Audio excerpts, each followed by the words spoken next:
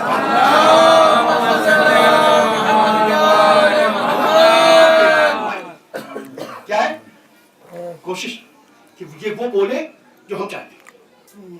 مگر جن لوگوں نے نقل کیا کہ انجیکشن دیا گیا وہ کہتے ہیں کہ انہیں اسٹیشن پہ لے تو جایا گیا,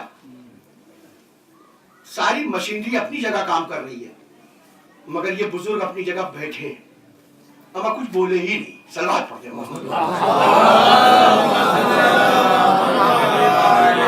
جو ہے کیا اب پہچانا بوڑھی ہڈیوں میں کتنا دم ہے کہ ساری حکومت زور لگا دے کہ بیان میں بولے, ہمارے فیور میں بولے گا, ہماری طرفداری میں بولے گا, اس لیے کہ دنیاوی طور سے جو سائنس نے ترقی کی ہے اس اعتبار سے کچھ ہم نے انجیکٹ کر دیا ہے, مگر خاموشی بتا رہی ہے تم نے ہمیں بوڑھا دیکھا ہے, وہ رشتہ نہیں دیکھا.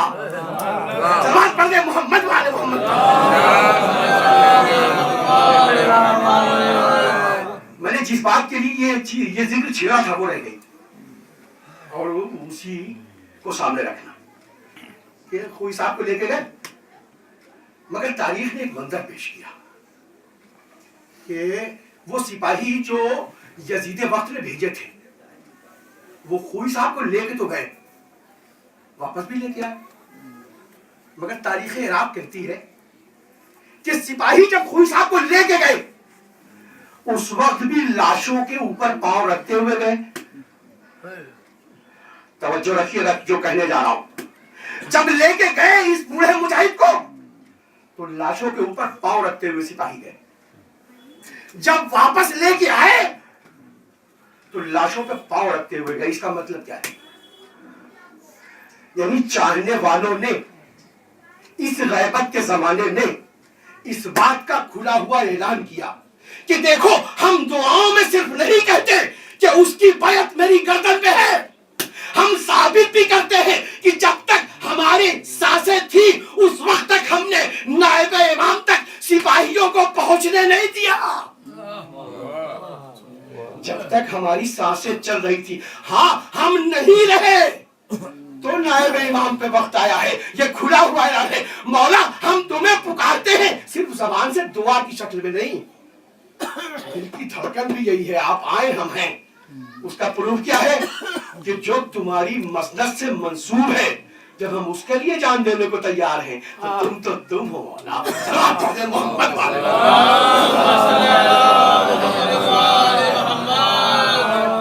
بس میں نے سمیٹ دیا. دیکھیے یہ فرشی اعضاء کے آخری ایام ہیں اور ان کا رشتہ بھی زمانے کے امام سے ہے, اور اس طرح بھی ہے کہ بنام وارث عزائے سید الشہداء اگر کائنات پہ آپ نظر ڈالیں تو اس سے بڑا کوئی وارث بھی تو نہیں ہے نا. اس سے بڑا کوئی وارث ہے صرف غیب کے پردے میں بیٹھا ہے, صرف اسے زمانے کا امام نہیں کہتے بلکہ ایک لفظ اور بھی ہے, اے منتقم خون شہیدہ اب آ بھی جا. یعنی صرف زمانے کا امام نہیں ہے, بنام وارث سب سے پہلے نگاہ اس پر جاتی ہے, اور بنام کربلا بھی سب سے پہلے جو ذہن میں تصور آتا ہے وہ اسی ذوالفقار کا ہوتا ہے جو اس کے ہاتھوں میں ہے. صرف ہم بے چین تھوڑی ہیں, ہم تو چاہنے والے ہیں نا. جو وارث ہے وہ اور زیادہ بے چین ہے, جو وارث ہے وہ اور زیادہ بے چین ہے. کب حکم الہی ہو میں غیب سے باہر آؤں اور اپنے دشمنوں کو یہ بتاؤں کہ دیکھو اب کوئی آیت آنے والی نہیں ہے یا ایتھا النفس المطمئنہ ارجعی.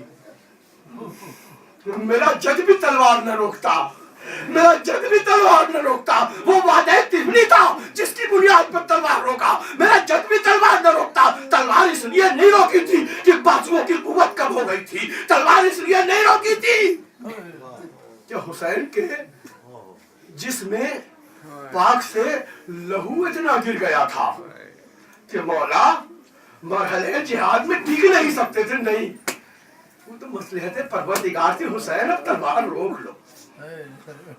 اے نفس مطمئنہ پلا جا اپنے رب کی طرف اس عالم میں کہ تو اپنے رب سے راضی ہے. تیرا رب تجھ سے راضی ہے. اور ایک جملہ ہے مقتل کا, ایک جملہ ہے مقتل کا. دیکھیں اکثر لوگ روا روی میں یا زور خطابت میں یہ بات کہہ دیتے ہیں. نہیں کہنا چاہیے. کیا کہ حسین نے سر کٹا دیا, نماز بچا لی. میری پوری بات سنیے گا جو کہنے جا رہا ہوں. اکثر لوگ روا روی میں کہہ جاتے ہیں کہ حسین نے سر کٹا لیا, نماز بچا لی. حسین کا کیا جملہ ہے؟ دیکھیں کسی کے بزرگ کو اگر آپ محدود کریں گے تو اسے برا لگے گا. حسین ہمارے مولا ہے, ہم کو برا لگتا ہے. توجہ سے سنیے گا جو کہنے جا رہا ہوں. نہ بات ادھوری لے جائیے گا نہ ادھوری سمجھیے گا. کسی کے بزرگ کو اگر آپ ہلکے میں بیان کریں تو اسے برا لگے گا اگر اس کا بزرگ ہے. کسی کا باپ کہیں پروفیسر ہو, کسی کا باپ کہیں پروفیسر ہو, آپ اس کا تعارف کسی مجمع میں کرا سکتے ہیں. یہ ایسے آدمی کا بیٹا جو 5واں پاس ہے.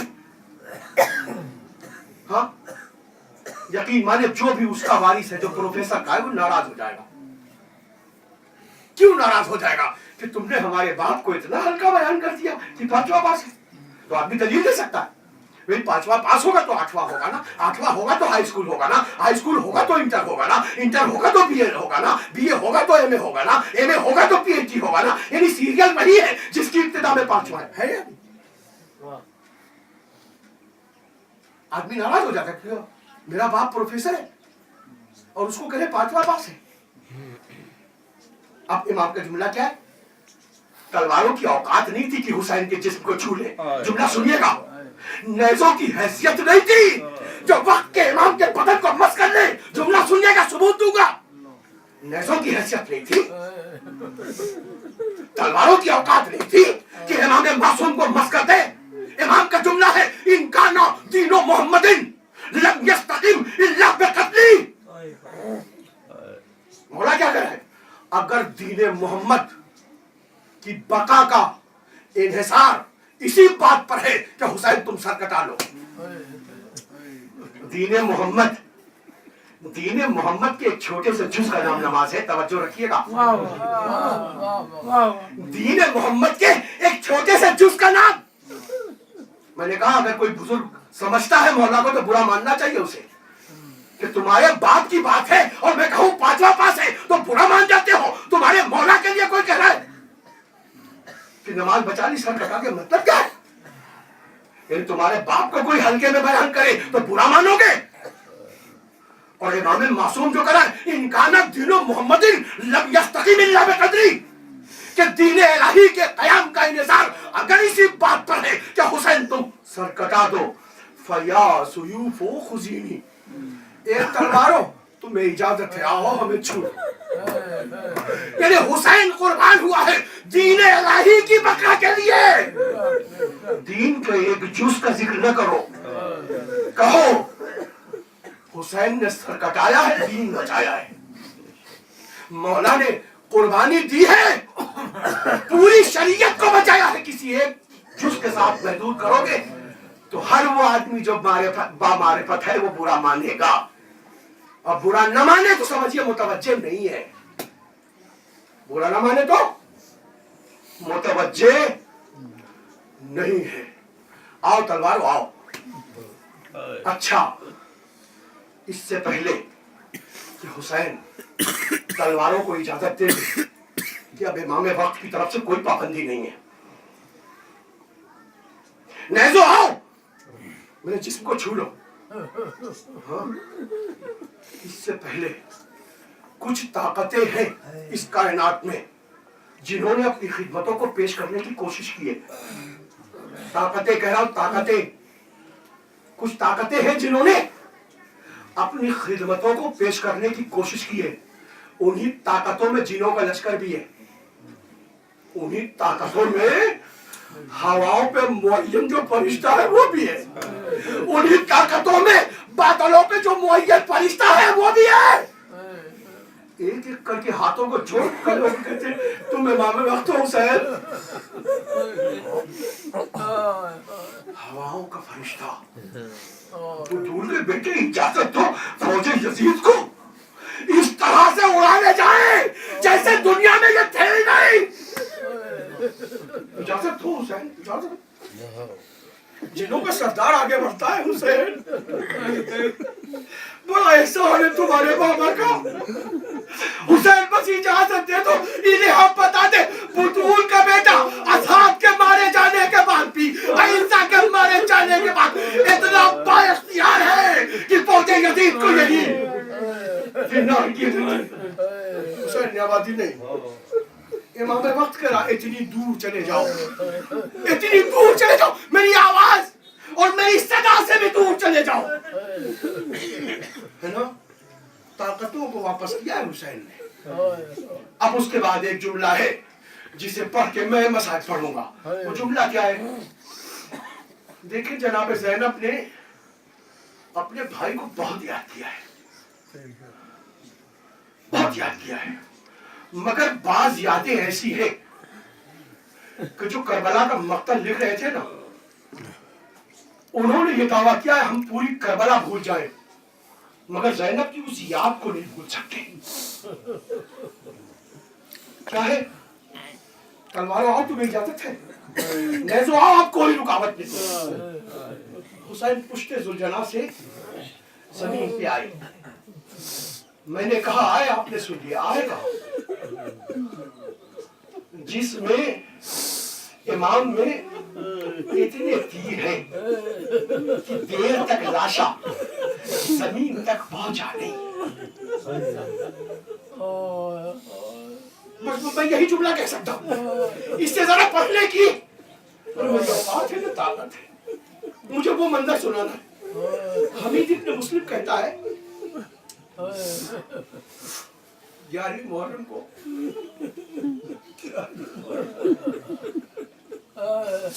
جب اہل حرم اس شکل میں نہیں جو عباس کی زندگی میں تھے, اس شکل میں نہیں جو اکبر کی حیات میں تھے, بلکہ ایک نئی شکل میں. نئی شکل میں کیا کہ اہل حرم بھی ہوں گے, زیر آسمان بھی ہوں گے, سر پہ چادر بھی نہیں ہوگی. اس عالم میں لاشہائے شہداء کے قریب سے گزرے. اب حمید کا جملہ ہے انسا کل شے ولیکن لا انسا زینب بنت علی. میں پوری کربلا بھول جاؤں, پوری کربلا بھول جاؤں. میں نے زینب نے بہت یاد کیا ہے. بعض یاد ایسی ہے, بعض یادیں ایسی ہے کہ غیر کے حد انسا کل شے ولیکن لا انسا زینب بنت علی. میں پوری کربلا بھول جاؤں مگر زینب کی اس فریاد کو نہیں بھول سکتا, زینب کی اس یاد کو نہیں بھول سکتا. اے حمید تو نے کیا دے گا؟ بھائی لاشے کے قریب زینب آئی اور وہ لاشا جس پہ سر نہیں تھا, وہ لاشا علی کی بیٹی نے ایک ہاتھ اس گردن کے نیچے رکھی, ایک ہاتھ بھائی کے جسم اتھر کے نیچے رکھی اور آسمان کی طرف متوجہ ہو گیا. جملہ کا اللہم تقبل ھذا القربان, اے پروردگارا اس قربانی کو قبول کر. یعنی جو نذرانہ فاطمہ کو پیش کرنا تھا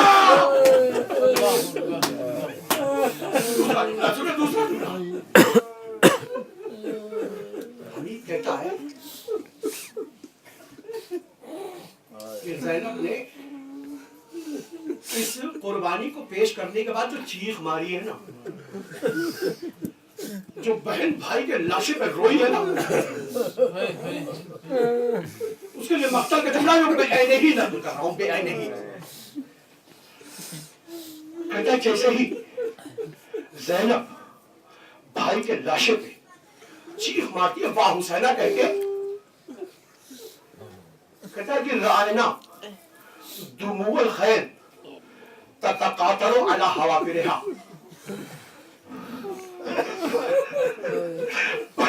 بہن بھائی کے لاشے پہ اتنا تڑپ کے چیخی، حمید کہتا ہے حتی رائنا دموع الخیل تتقاطر علی حوافرها، انسان تو انسان ہے، دموع کہتے ہیں آنسوؤں کو، خیل کہتے ہیں گھوڑوں کو، تتقاطر بارش میں جو قطرات گرتے ہیں مسلسل ہو تو اس کے لیے عربی میں تتقاطر، حوافر کہتے ہیں سموں کو۔ تو جب بہن بھائی کے لاشے پہ واہ حسینہ کہہ کے چیخی، حتی رائنا آواز میں ایسا در تھا کہ ہم نے دیکھا کہ گھوڑوں کی آنکھوں سے آنسو تتقاطر یعنی بارش کے قطرات کی طرح گر رہا تھا اور ان کی سموں کو بھگو رہا تھا۔ جی چاہتا ہے چکنا کہوں، ارے جب جانور زینب کی فریاد سن کے زینب خطا رو رہے تھے تو آئے کوئی 4 سال کی بچی کے دل سے پوچھے وَسَيَعْلَمُ الَّذِينَ ظَلَمُوا أَيَّ مُنقَلِبٍ يَنقَلِبُونَ۔ ماتم ہے اس